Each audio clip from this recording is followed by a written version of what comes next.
Hello, I'm Ariam, and this is a vlog of the fourth level of the Four Nations Readathon. So the Four Nations Readathon is a readathon based on Avatar: The Last Airbender, where where it happens in January and July, and basically you choose your nation and you work up the levels to become a master bender in that nation. So I joined Earth Kingdom. And obviously, to complete each level, you need to read books. And each level, the number of books grows that you have to read to complete the level grows, and the complexity of the prompts grows. So I just finished level 3 this morning, and I have a vlog up for that. Or I will have by the time this video comes out, and I'm going to start level 4 very soon. So the prompts for this are a dystopian, for which I'm planning to read After the Dragons by Cynthia Zhang, fairy tale retelling, which I'm planning to read Snow in Summer by Jane Yolen, and the one I'm planning to start with, a book that scares you, for which I'm planning to read what's it called again? A Death in Tokyo by Keiko Higashino. So, as I said, I'm a bit scared to read this one for various reasons. So, first of all, it's a mystery, and if you've seen my last vlogs, you know I've been trying to get into mystery more than just Sherlock Holmes, because I love Sherlock Holmes. I love what I read of a few mystery authors, but it's not a genre that I'm super familiar with. And so obviously when you're first getting into a genre, you have to try a lot of things to figure out what you like. Like fantasy, I've read so much of it that I can know, like I can pinpoint generally, I will like this book, I will not like this book. And mystery, I have much less of the ability to do that because I haven't read enough mysteries to really know what I like and dislike in mystery. So that very much does make me nervous. So this book is, I believe it's translated from Japanese. It takes place in Tokyo, obviously. And basically we have this detective. This is the third in the series, which also makes me nervous because I know it's not necessary to start with the first in the series, but it still makes me nervous to start in the middle of a series. And so basically our detective, he's investigating a crime. And this crime seems very clear-cut. So I'm sure that they're going to show us more in the book why it's not clear-cut. But from what it said in the summary, and I really hope this isn't spoilers, but from what it said in the summary, we have a guy who staggers over to a certain bridge, Higashino, why would I say Higashino? Okay. To a certain bridge. I'm pretty sure it starts with H, and then I just said Higashino because it's the author's last name. And he dies there. And he's obviously been murdered. And obviously they're looking to see who killed him. And the police, at the same time as that guy dies, they're in a car chase. And the guy who they're chasing in the car chase did not say in the summary why they're chasing him. He crashes and dies. And they discover on him the wallet of this guy who died at the bridge, which now I'm wondering how they know it's his wallet. Like, did he have separate ID on him? Usually people keep like their ID card in their wallet if they have a wallet. Okay. But anyways, that is the book that I'm planning to start with. If I DNF it, I'll try to find a different book. Guess who was right to be scared? I DNF'd A Death in Tokyo 19 pages in. And it's not even because of the mystery, just the writing style. The author would repeat everything like 5 times. Like literally, the last few pages I read, the book opens on the scene I told you about of the guy dying, and the last few pages I read were literally like, hey, police chief, we found, or captain or whatever, we found where we think the actual murder took place, because he had walked to the bridge. And we think it's there because we found blood splatters from there until here. There's only a little bit of blood, though. He must have been walking. They go to the place and walk along it. Here are the blood splatters. Look, the blood splatters are here. they get to the place where they think the murder took place. Here's where we think the murder took place. This is because the blood splatters start from here and go that way. There are no blood splatters the other way. Oh, this is where you think the murder took place. Yes, this is where we think the murder took place. Oh, let me look at this. Oh, here is the blood. There's only a little bit of blood. Like, I don't know, maybe Japanese people have a lot more patience than me, or they're dumber. I'm going to guess the author thinks that people are dumb. I just think the author thinks that people are dumb, and that's really super annoying. Really super annoying. But yeah, so I'm probably going to take out Snow and Summer then. I feel like having a nice, I think it's YA, so yeah, some light YA. Okay, hello. So I actually did not start reading Snow and Summer. I looked it up and I thought it was going to be like secondary world fantasy, middle grade. But it turned out it was going to be, I think, YA and dark urban fantasy. So I decided to actually go for the book that I had originally planned for a book that scared me, and I switched it out because A Death in Tokyo came in from the library, and obviously I ended up DNFing that. So the book I chose is Fermat's Enigma, The Epic Quest to Solve the World's Greatest Mathematical Problem by Simon Singh. So this is a nonfiction book about this math problem that this guy named Fermat put out. Fermat, I think is how you would say his name. Let me look that up. Yes, Fermat. So he was a guy who lived in France in the 17th century, and he really liked math and he really liked proving things, but he wouldn't tell other people what were the proofs. And he proved this problem that was thought to have been impossible to solve. Like, people have been trying to solve it for the past 1,700 years, and nobody had solved it, and he said he had solved it. But we never found his proof. And then in the 90s, this guy did solve it. So this book is basically about the whole history of this problem and all the people who tried to solve it or said they'd solved it, from Fermat until this guy who solved it in the 90s. And the reason I'm nervous about this is because it's about math. You know, like, at its core, it is about math. And I am so bad at math. Like, really, really bad at math. But so far, I am enjoying it. A bit hesitant to say that. I'm still early on. You know, yesterday I read 41 pages, today I read another 5, so in total 46. Oh, it is July 11th. And this is very much not narrative nonfiction. It is more of a textbook, but it's a textbook aimed at people who don't know math. So he does, in my opinion, he does do a good job explaining the math and explaining it in the proper place. Like, even if I don't, he doesn't throw it all at you. Like, I've tried to read and then DNF'd some books. Go baby. Some books where they throw everything at you at the beginning, and now remember, why did he just do this to my foot? I think he wants me to go with him. One moment. Okay, I don't know. He just went to get a snack. But what was I saying? I was saying that some books just throw everything at you, some science nonfiction books, and then just are and this is what you need to remember for the rest of the book. And no, that's not really how memory works.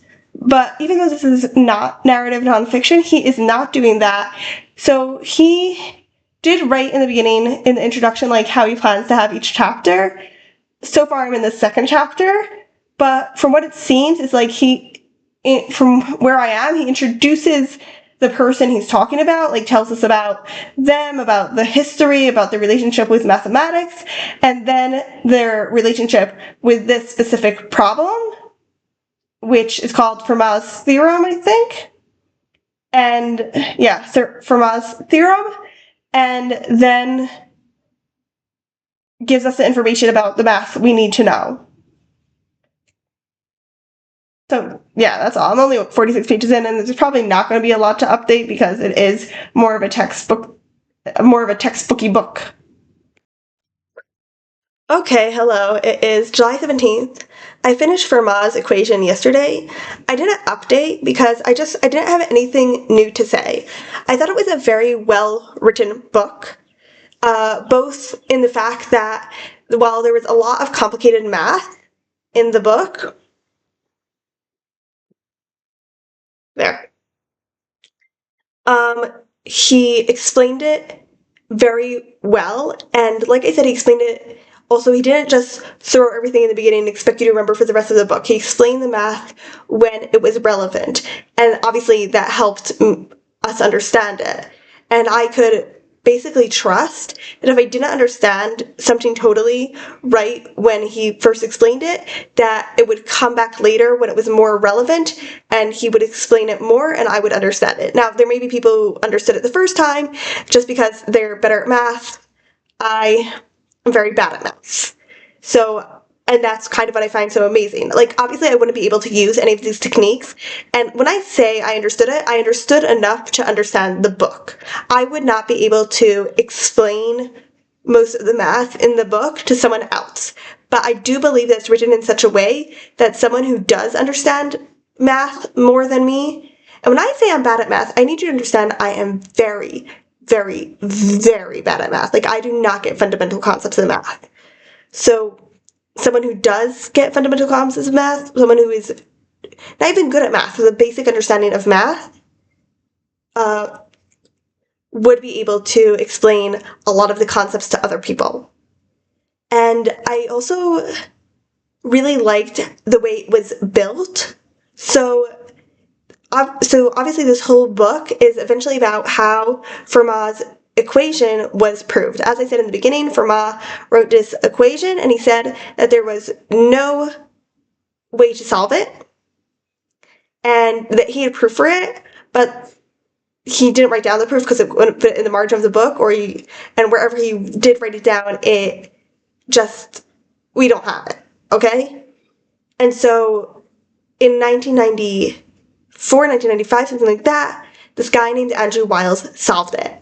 And the whole book is basically how Andrew Wiles solved it. But obviously, he used a lot of math techniques from, all the way back from when math was starting to stuff that he made up, basically.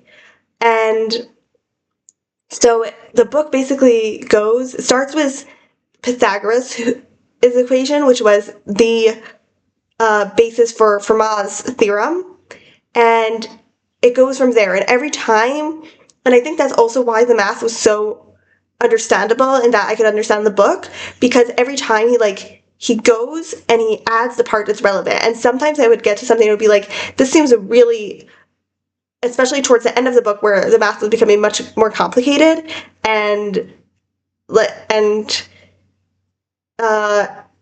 when I say it became more complicated, do you remember how I said Andrew Wiles made stuff up?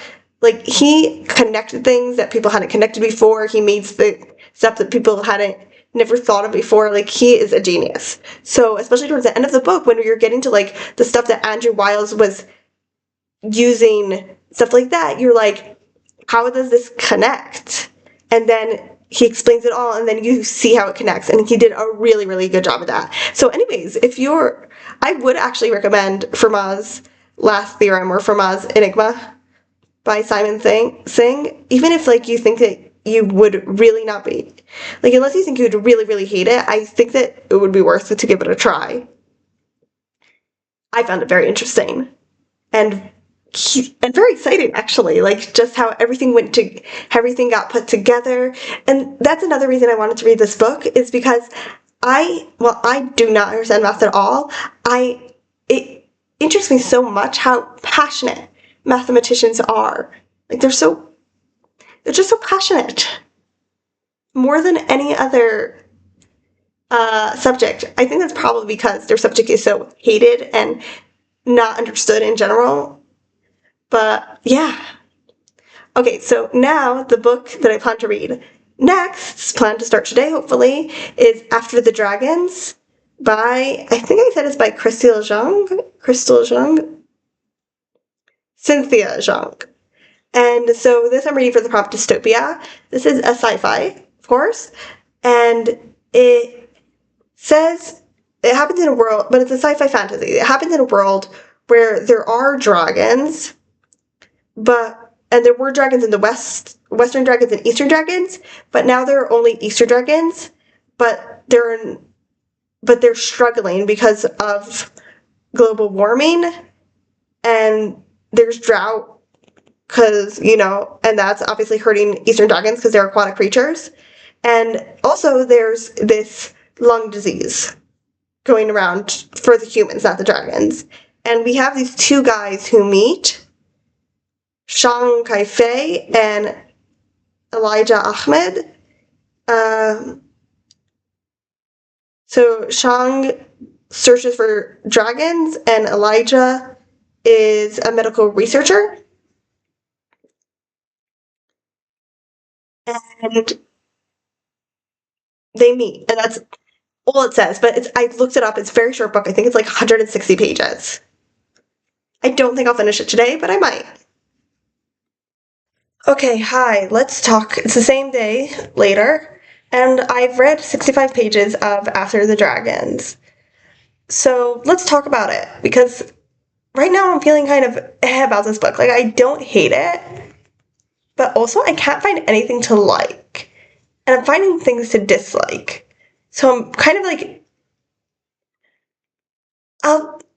there are things that are keeping me intrigued, which is why I'm continuing to read it, but I don't like it. Like, not as in I dislike it. I'm not at the level of I dislike it, but I don't have a feeling of liking it. Like I said, it's just it. So let's start with the things I dislike, and then we'll go to the things that are intriguing me. So the things I dislike. So let's talk about what this book is at all, because I understand it much better now that I've read 65 pages. So we have our two characters, Kai, who lives in Beijing and works in a dragon shop, and we'll get to that in a moment. And he has Xiaolong, which is this lung disease and general nervous system disease that hits people who live in extremely polluted, crowded places like Beijing, and it's terminal. And our other main character is Eli, who is Afro-Chinese American, and his family's from Beijing, but it's his first time in Beijing. He is in the year between, so in America, they have this thing where you don't start becoming a med student immediately. You first have to go to regular university, and then you become a med student. So he's like in the year between, and he went to Beijing to try to find a cure for this disease. And his mentor thinks that dragon biology may help them with finding a cure, so she takes him to this dragon shop that Kai works in, and that's where they meet. And it's basically, so far, it's just about them becoming friends. It's not really about anything else. And the problem with that is that they're not interesting. I'm sorry, but they're really not interesting. Like, they're so bland. These characters are so bland. There's nothing to say about them. I can't really think of how to describe them if I wanted to, because there isn't really anything. Are they extroverted? I don't think so. No, they've been described as introverted.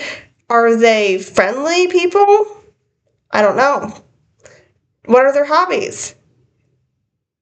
I like sketching, but there's nothing really to them. It's like, even the things I've said, they're just like, they're a sketch. They're not 3D at all.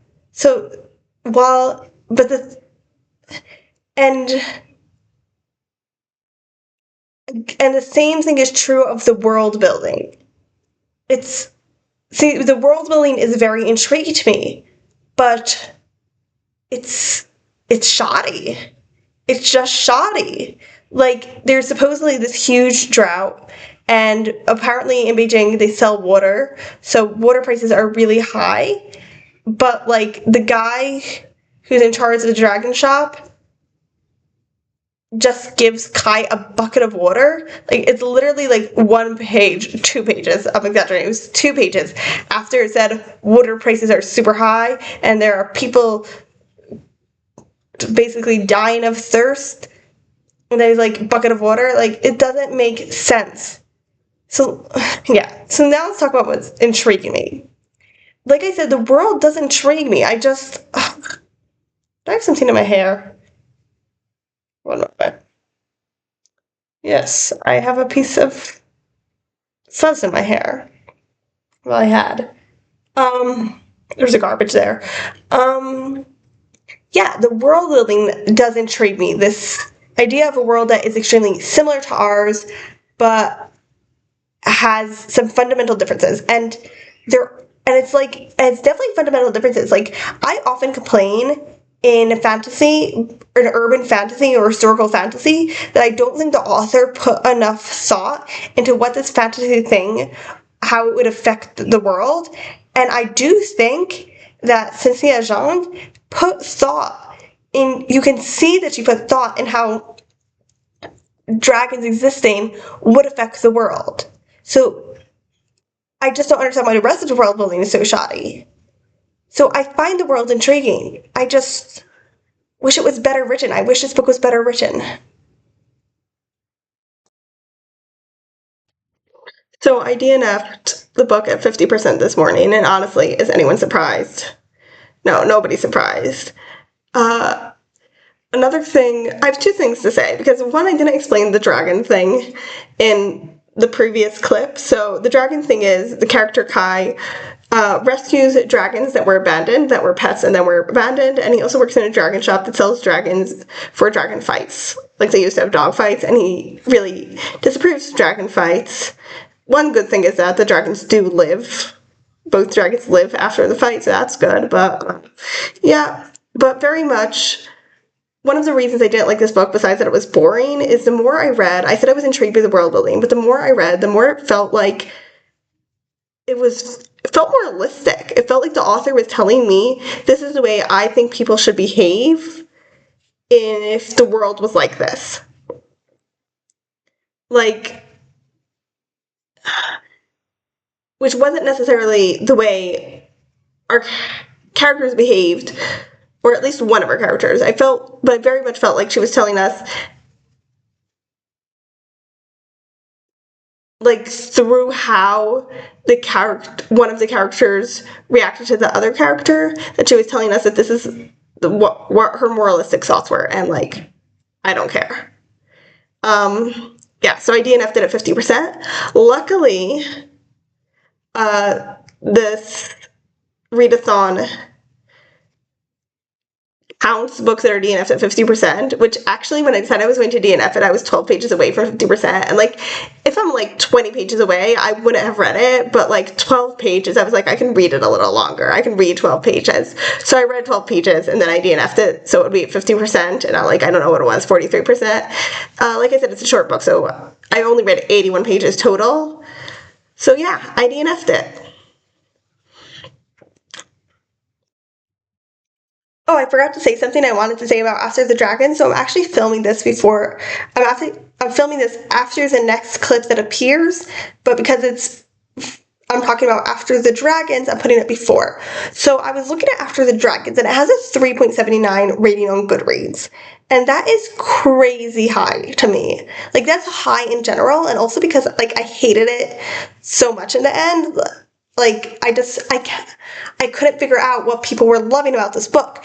And of course I could read the reviews, but also then I was thinking about The House in the Cerulean Sea. It came up for me on YouTube. And I was thinking about, like, also that book is so beloved, and I just absolutely hate it.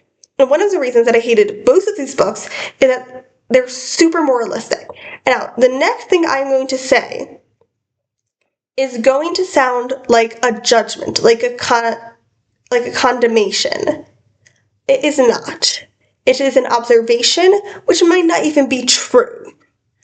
But I think that most people, not everyone obviously, but most people like books that tell them what to think And that's why they like books like The House in the Cerulean Sea, and After the Dragons. And I haven't read personally Yellowfang or Babel, but the way that people spoke about them, it very much did seem like they were. The reason I don't want to read them is that the way that people spoke about them made it seem like they were very much books that were telling people how to think, and that's why people like them. And at the same time, like, you have books like, oh, I forgot what the book by Shel Silverstein is called, but like, for some reason people were like, oh my god, I hated that book. The message was so bad. And like, first of all, how is the message bad? It's telling you not to give up all of yourself for somebody else. The Giving Tree by Shel Silverstein. But that book, it wasn't explicit. Now, I did not like The Giving Tree for other reasons when I was a kid, and that reason is because the pictures are so sad. Like, looking at the last picture, like, or it's not the last picture, it's before the boy comes back, but when the boy goes away and the tree, which is now just a stump, is looking at him go away, and it's so depressing to look at that picture, which is why I hated that book. Like, it makes me sad even to think about it. But yeah. But because that book, well, it's obviously is sending a message of you shouldn't give up all of yourself for someone else. Relationships have to be a give and take. It doesn't do so explicitly. And I think that might be the reason why people didn't like it.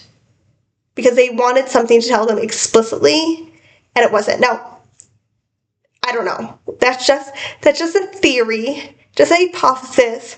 It's not real at all. It's just like something I've been thinking of that may or may not be true. And obviously, it's not true for all people, you know?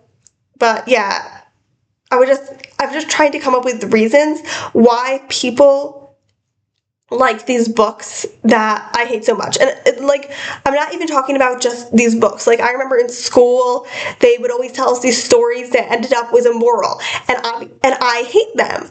I hated them.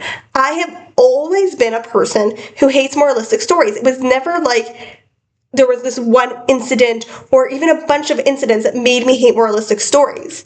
I just hate stories telling me what to do and what to think. And I remember my classmates really, really loving them. They were like, oh my god, it's so wonderful. I love that they're giving us a little message at the end. I was like, what are you talking about? I hate this. This is horrible. The story would be so much better. Even if they just left out that one sentence in the end, I would still hate it because it was still obviously moralistic, but if they just left out that one sentence in the end. So yeah, my theory is that most people like stories that tell them how to think. And I'm not saying that I'm better. I'm saying I'm different in this particular way, or at least I believe that I'm different in this particular way. Okay? Hey, so it is July 20th, and I started the book for my third and last prompt for level 4, which is a fairy tale retelling, and I am reading Snow and Summer by Jane Yolen. And I am really glad that I did not talk to you before I started this book, because I had totally the wrong idea what it was. So first let me tell you some things, and then I'll tell you about the book, and then I'll tell you what I think about the book. So the first thing is just I wanted to talk about Jane Yolen, the author. So I knew that she was a very, very popular author. I've seen her books mentioned a lot of places, even in like books before I was even on the internet when I was a kid, and books about books, I saw her books mentioned. But for some reason, libraries I was in never had them. So one of the libraries I have access to now does have some of her books, so I put them on my TBR, and now I got a chance to read one. And when I say some of her books, she has written over 400 books. That is crazy. Over 400 books. Also, she's Jewish, which I also just discovered today by looking at her Wikipedia page. But, yeah. Over 400 books. She was born in 1939, by the way. And so she has had a lot of time to write, but still, that's a crazy amount of books. This book is short. It's only 177 pages, and I'm 82 pages in, so I'm nearly halfway through it. and I'm really liking it. So what is this book about? This book takes place in the 1940s in Appalachia and in West Virginia specifically, not in coal mining country, and for a change. And it is a retelling of Snow White. Now, I was like, I did not know what to expect from this book. Like I said, I'm glad I didn't update you before because, like, I thought originally it's a secondary world fantasy, which is my favorite kind of fantasy. And then I thought it was a middle grade. And then I read the synopsis and I thought it was a YA, and that it was either an urban or hurdle fantasy. And now that I've read it, I realize it is a middle grade. I don't know why the cover looks YA, and also the character on the cover is wearing the makeup and hairstyle of the early 2000s. And again, this character was born in 1937. The book takes place mainly when she's 11, 12. So 1948, 1949. She is not wearing huge black eyeliner under her eyes, and she isn't straightening her hair and dyeing it black, okay? She could be straightening her hair, but, like, I feel like that was a little later. Like the 50s and 60s, it got popular to really straighten your hair. Anyways, so yeah, so it's a historical fantasy. It is very much set in our world, and what is kind of interesting is that there are a few things that are interesting. So one of the things that I find most interesting about the fantasy in this book is how well blended it is into the world. Often in urban fantasy, people are like, I've discovered this magic. And again, this is historical fantasy, so it is more common for the fantasy to be part of the world in historical fantasy. But I don't know how to explain it. It's not like, it feels, a lot of historical fantasy, it kind of blends between urban fantasy and historical fantasy, because urban fantasy is often like, oh, I've discovered this magic takes place in our world, but it's like the world is very much ours. Historical fantasy is like, oh, there was this change, there's this magic that's different, but so it's like it's a parallel world to ours. So this one, the magic is there, and it's just kind of accepted, but it is very much our world. Like, this isn't a different world, and the magic itself is based in, or at least it feels based in, I do not know enough about Appalachia to say so, but it feels like it is based in the folklore and folk tales of Appalachia. So we're following our main character, Summer, or Snow. Her full name is Snow in Summer, and she is known as Summer in general. And her father and she lives with her father and a woman named Cousin Nancy who helps take care of her, because her father is just,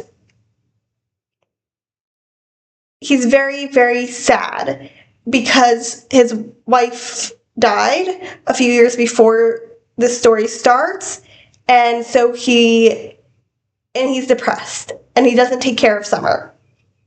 And so Cousin Nancy takes care of Summer. And then, obviously, it's a Snow White retelling. He remarries. And obviously, we all know that the wife is going to be evil. She's going to be a witch. I don't want to say much more because very much is spoilers, but I just like how much, as I said, I find it so fascinating, and I really like how much it is set in the world, and it doesn't feel at all odd, and at the same time, it still feels like our world. Now,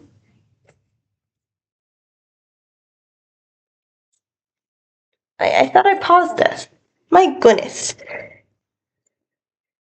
Now, I do have one complaint about the book, and I feel like I don't know, I feel it's so annoying, so SJW for complaining about this, but it's a valid complaint, even if it makes me sound like an SJW. And that is, the evil stepmother is described as looking very different from everyone, and her name is very different, as in I'm not sure if it's supposed to be a Spanish name or a Romani name, but it's very much like, oh, it's not a normal English name, and you know what I mean. And it's not And I don't like that. I am not a fan of that at all. Like, just, I understand that she has to be an outsider, but there's like, the fact that you know what I mean? The fact that she is an outsider, not just because she's coming from outside of the community, but because she is totally other, is disturbing. You know what I mean? Anyways, besides that, I am very much enjoying this book. If I had had time today, I probably would have finished it, but I do not. So hopefully, with God's help, I will finish it tomorrow. Okay, hello. It is July 21st, and I did end up finishing Snow and Summer earlier today, as I wished to. And I don't know how to feel about this book. I'm kind of ambivalent about it. The writing and the vibes were just right up my alley. The the vibes, impeccable. The vibes in this book were so good. They were just totally my type of thing. And obviously the writing very much helps with that. You know what? Let's turn on the fan. I'm a bit hot. I'm looking at the fan and the camera, and I'm like, on the screen, I'm like, oh, I can use it actually. What a surprise. But yeah, so I love the vibes, and the writing obviously very much did help with that. Now, the writing wasn't perfect. You could very much see that, but it was good. I liked the writing. But there were also things that bothered me, and that were the way it was written. Like, the thing that bothered me the most was how idiotic the character was. I forgot what it's called. What's it called when the plot progresses? Idiot plot. No, it wasn't an idiot plot by any means. If the character hadn't been as dumb as she was, hadn't made the dumb choices she did, the plot would have been different. But it wasn't an idiot plot. It was pushed by the stepmother's evil machinations, not by our character. But there was this thing where the character keeps on going, I didn't know how awful this was going to be until much later. And at the beginning, in the first half, it really worked because at first the character doesn't know really who the stepmother is at all. Then the stepmother is love bombing her. And I'm going to talk about that because I thought the abuse was done pretty well. And so yeah, it's obvious, and she's talking about it, she's like, oh, I didn't know that this was signs of bad things to come. Like, yeah, that makes sense. But like, once she realizes that the stepmother is truly evil, like, she knows the stepmother is evil, and she continues saying, oh, I didn't know how bad it was going to be till much later. Like, first of all, if you really didn't know, I wasn't sure, like, there are two choices here, and they're both bad. One, the character really didn't know how bad it was going to be until much later, and until later, and that's like, are you dumb? Are you dumb? You keep on telling us your stepmother is evil. You keep on saying whatever she does is going to be bad. There's no way anything good happens. And then you're saying, oh, I didn't know how bad it was going to be. And it wasn't like there was any unique plot twist or anything, right? This is Snow White. We all know what the basic story is. You know? So that's one option. The other option is the author just wanted to continue with this style of writing, where she's like, I didn't know about it was going to be till much later. I think that's the option that actually fits. I guess they're both options that fit because one is Watsonian and one is Doylist. Like, one fits within the world of the story and one fits within, like, we know that the author has been writing this. The story isn't actually real. But they're both bad. That was not a good writing choice. So yeah. So that's like my main complaint with the book. Like, what is going on with that? My other main complaint with the book, and then my two other main complaints with the book, I already mentioned one, that the stepmother, well, actually, I have three.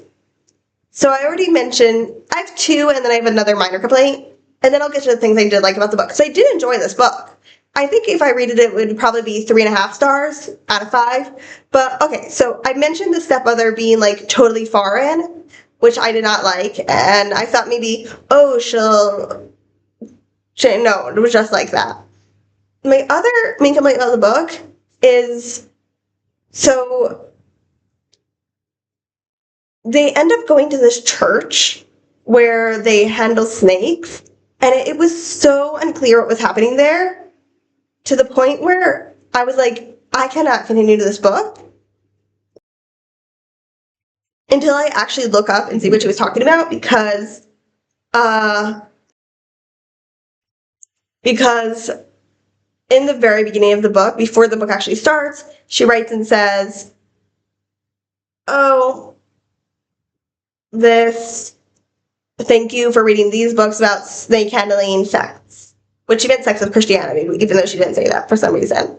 And so I went and I read on Wikipedia about these snake handling sects. I'm not going to get into what they actually are, because I don't think that's super interesting. But, and I was very happy I was able to look that up, but that was like the main thing, but there were other parts of the book that felt like that were kind of missing some world building. You know, even though the vibes were impeccable, there was and the real world was very well set. The fantasy world, I enjoyed that it was kind of almost magical realism, at times, but there were times when I need a little more, I don't really understand how this snake church is fitting in with everything else. Is this snake church supposed to be evil, or is it just the stepmother is just using it? And from what it seemed like the stepmother were just using it, but then it seemed like it wasn't that. It was all mixed up. And also the stepmother's background, I feel like the book was, it wasn't even 170 pages. If it had just been 215 pages, made it just a little longer, I feel like that would have been helpful.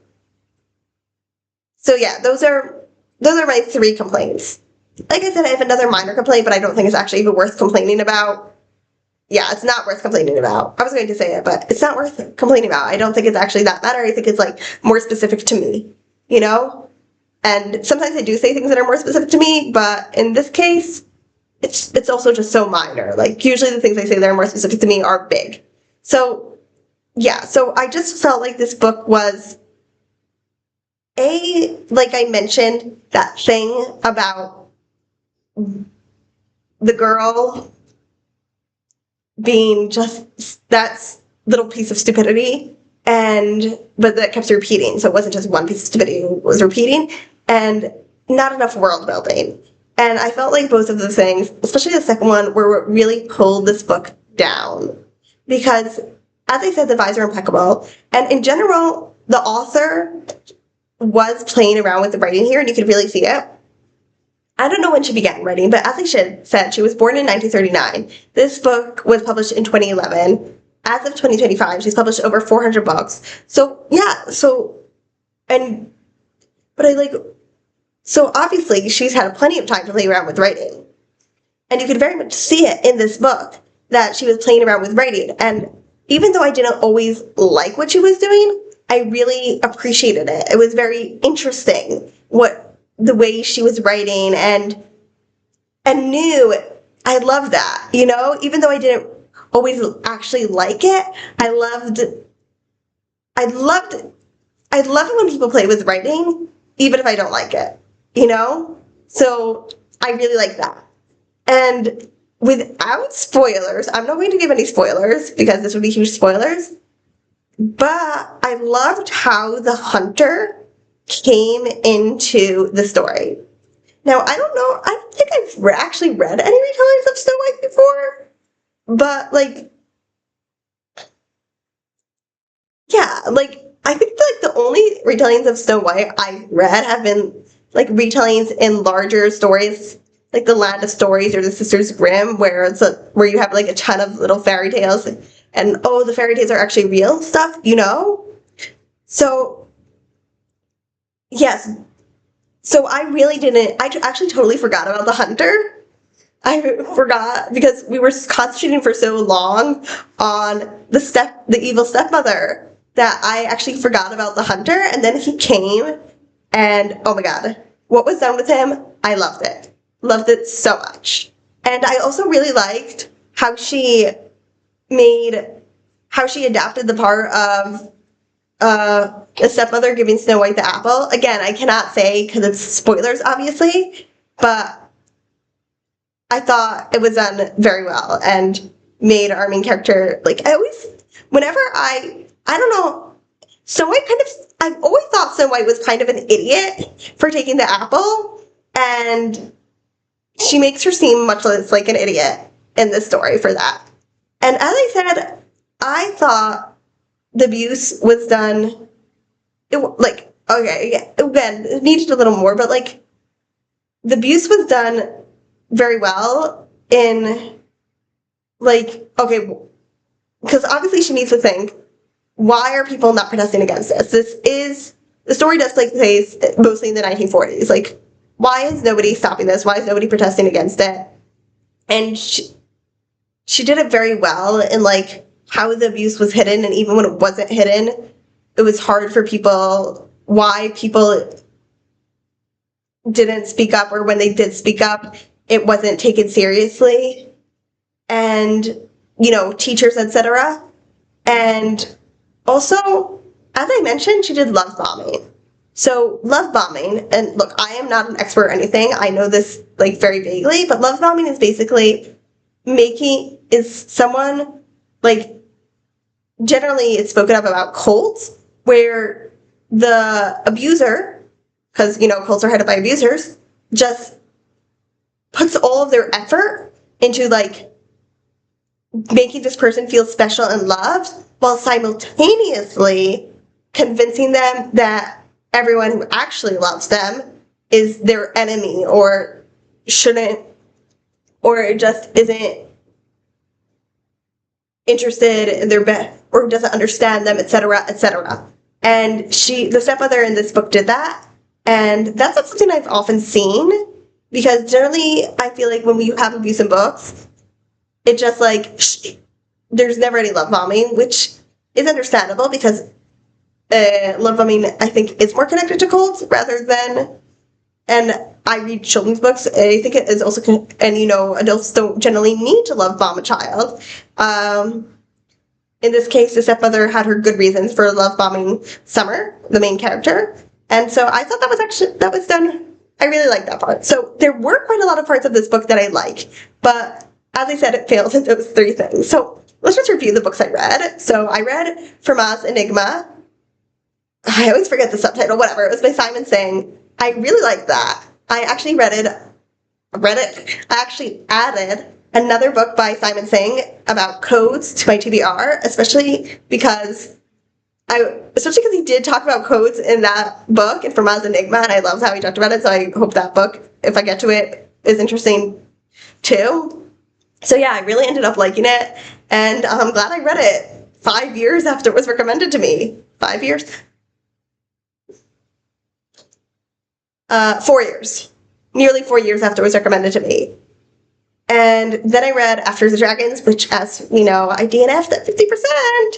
And then I read So in Summer, which I've just talked about. So a book I really liked, a book I hated, and a book I am kind of ambivalent about, even though I did like it.